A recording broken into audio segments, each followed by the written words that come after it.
Hi everyone, it's me again, and I'm here to just kind of let you know. I'm not doing lessons right now, like that's coming and stuff, and I'm gonna finish off my lessons, and I'm even gonna write them up and put them in some blog posts and stuff. Make sure you're checking out my website at www.jimrenee.com. Yeah, and so, I'll be writing stuff there and all. But I don't know, today I was just thinking about how blessed I am. I was really getting wound up, and when I get wound up, I'm not the nicest person. I'm real grumpy. And I kind of texted my girlfriend. I said, "Pray for me." And she did. I'm so glad she prayed because by the end of the day, I found out I didn't have to work and do my groups. Because if I had kept going until tomorrow night, this time I would be like really, really grumpy. Probably. I don't like being grumpy. I'm not a grumpy person.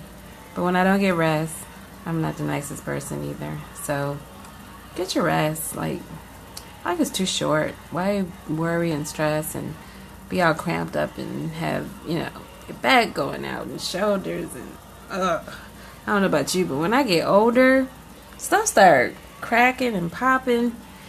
And if I don't take care of myself, whew, I am in trouble. So, anyway, that was a side shoot.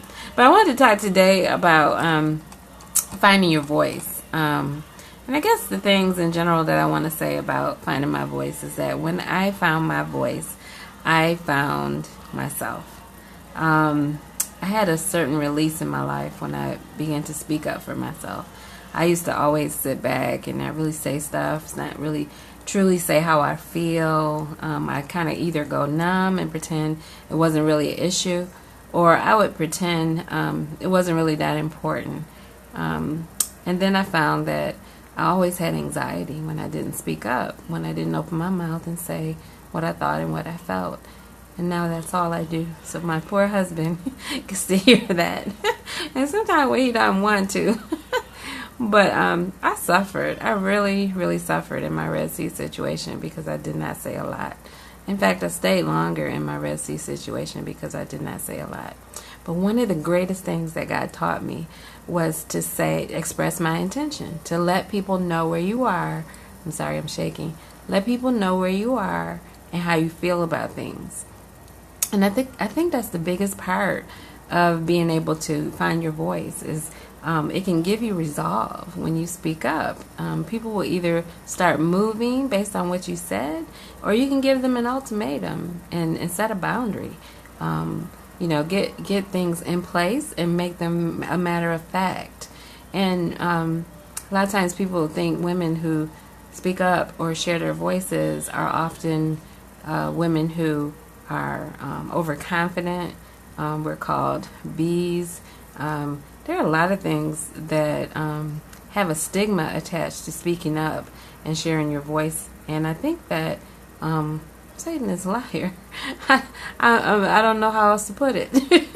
When women speak up and they share their thoughts and they influence others, you help people grow. You help others to learn. You blossom. You begin to know what you want. And again, if you're able to express your intention, you develop a backbone, and people see that you're serious about life and about the things that you endure, go after, and you're purposed after.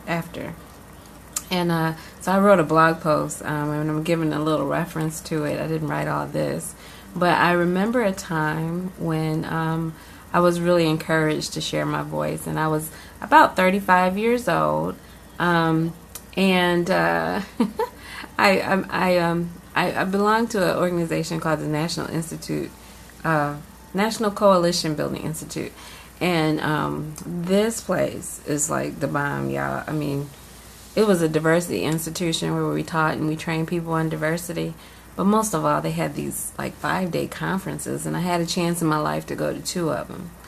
And these people would push me to speak and say and do things and express how I feel and, just advocate on my behalf first and then on the behalf of others and the people that I work with in the community.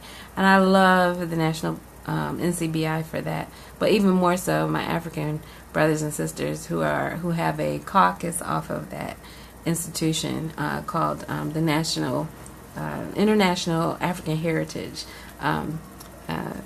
Institute, and they are just the bomb. And anyway, I met so many people who taught me to validate myself, my opinions were validated. Having an opinion, they showed me, affirmed and validated who I am, and also validated my confidence. As an African American person, sometimes we lose that because of how we're oppressed in this world. And sometimes women lose our voices too because we're oppressed as women. And so I think I was doubly oppressed in that sense. But once I found my voice, it taught me to begin to speak up and tell the truth and create a climate for truth and truth giving. And which is why I have this organization called Men Are My Sister, because I want women to begin to share and notice and be influenced by other women's and their truths. And I think that's very, very important. I could go on, but I won't. So I'm just sharing with you today and just letting you know, find your voice, introduce your passion, reign in your influence, and be you. Peace.